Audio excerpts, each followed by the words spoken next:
Жалал Абад шаарынын мэриясы жана ошол эле Келечек жабык акционердик коому менен биргеликте жаз жарыш 2025 жазгы марафонун баштоо алдында турабыз. Өзүңүзгө маалым болгондой, дал ушул марафон 3 этап менен каралат.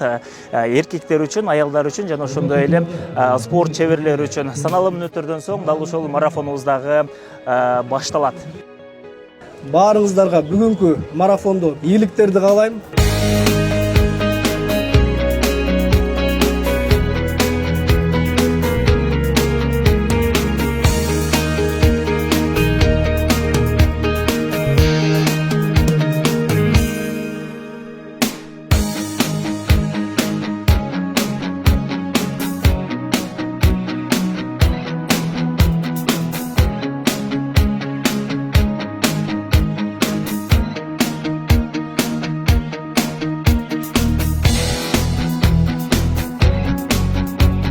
Өтө жакшы болду, жакшы деңгээлде өтө чындыгында.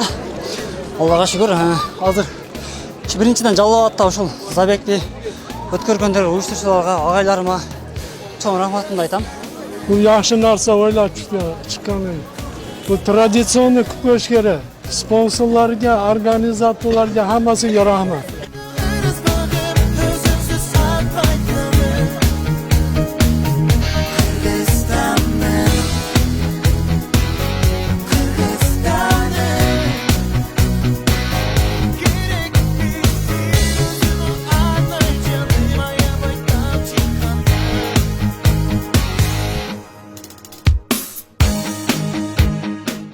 Биринчиден белгилеп кетким келет. Акыркы жолу ушундай иш-чара 2004 жыл болгон экен, 2004 жылы.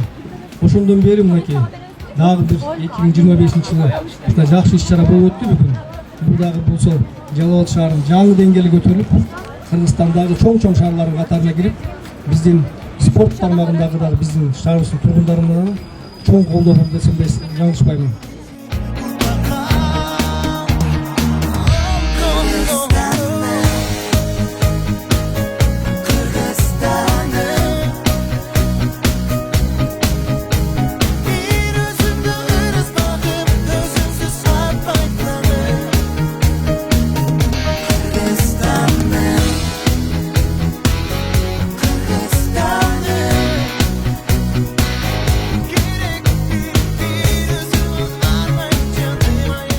Жаз жарыш 2025 Кыргыз спорттун 100 жылдыгынын негизине арналган марафон болуп атат. Биз ошону демөчү болуп, Келечек жабык акционердик коому анан Жалал Абад шаарынын мэриясы менен биргеликте өткөрүп атабыз. Жеңгендерди жеңиш менен куттуктайбыз. Катышуучуларына ыраазычылык айтабыз.